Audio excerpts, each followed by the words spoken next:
त्याला पब्लिकने मारलं, त्या मुलीने मारलं, इथून मार मदळ करून त्याला पोलीस स्टेशनमध्ये घेऊन गेले. मुलीला ब्लॅकमेल केलेला आहे, फोन करून तिला बोलावलेलं आहे, चॉकलेट देऊ, असं कर तसं कर. की इतकं मोठं प्रकरण आमच्या डोळ्यासमोर झाल्यानंतरही तो व्यक्ती बाहेर फिरत आहे. की आज लाडकी बहीण मिळत आहे हे योग्य आहे, पण त्या लाडक्या बहिणी कुठपर्यंत सुरक्षित आहे? खरंच आज महिला सुरक्षित आहे का?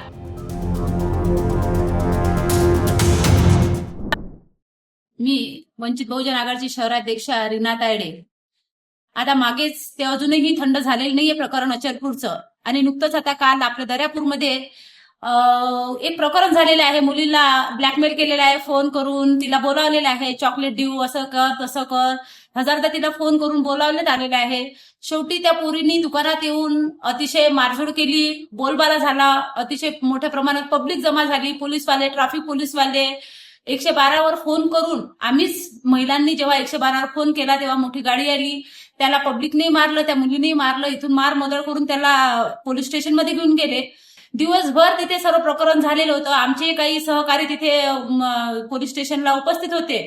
सायंकाळच्या वेळेस सर्व प्रकरण झाल्यानंतर सर्वांचा तो काय पोलिसांचा मॅटर झालेला आहे, काय त्या मुलींच्या बाबतीत झालेला आहे, काय त्या व्यक्तीच्या बाबतीत झाले, सर्व तडजोड झालेली आहे. आणि आज आम्ही बघतो तर तो व्यक्ती आज अक्षरशः बाहेर फिरत आहे. अतिशय वाईट वाटत आहे या गोष्टीचं, की इतकं मोठं प्रकरण आमच्या डोळ्यासमोर झाल्यानंतरही तो व्यक्ती बाहेर फिरत आहे.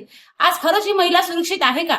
मी आज आपल्या सर्व पक्षातील सर्वच माझ्या बंधूंना, सर्व कार्यकर्त्यांना मी एकच विचारते की खरंच आज महिला सुरक्षित आहे का? आज आमच्या घरी महिला आहेत, मुली आहेत, त्या बाहेर अतिशय घाबरून निघत आहे की खरंच असं काही होणार का? बाहेर गेल्यानंतर आपण सुरक्षित आहोत का? मनात अतिशय प्रश्न निर्माण होत आहे. आणि या प्रश्नाला कुठेतरी आळा बसावं आणि या सर्व सामाजिक कार्यकर्त्यांनी याच्याकडे व्यक्तीने, जातीने लक्ष द्यावे आणि कुठेतरी याला आळा बसावं. महिला सुरक्षेसाठी काहीतरी आणखी कठोर निर्णय त्यांनी घ्यावे, जेणेकरून आज महिला सुरक्षित राहील. आज आपल्याला सहकार्य म्हणून आपल्याला लाडकी बहीण योजना ही मिळत आहे, अतिशय चांगली बाब आहे.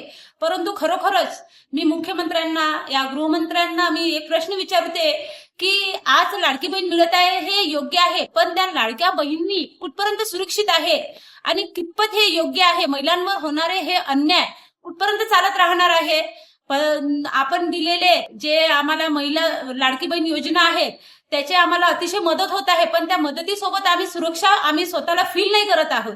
आम्ही स्वतः असं कम्फर्टेबल फील नाही करत आहोत की त्या येथील कार्यकर्ता आमच्यासाठी काय करू शकणार. जर आपल्यावर अन्याय अत्याचार होत आहे तर कोणी आपल्याला सपोर्ट करेल का? कोणी आपल्याला मदतीला येईल का?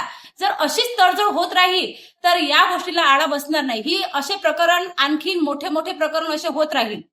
जर एखादी केस जर आपल्या पोलीस स्टेशन पर्यंत जर जात आहे तर माझी विनंती आहे पोलीस स्टेशनच्या सर्व कार्यकर्त्यांना, सर्व सहकाऱ्यांना की कुठेही राजकीय दबावाखाली त्यांची तडजोड न करता त्या मुलीला न्याय कसा मिळेल याच्याकडे पूर्णतः लक्ष देणे अतिशय महत्वाचे आहे.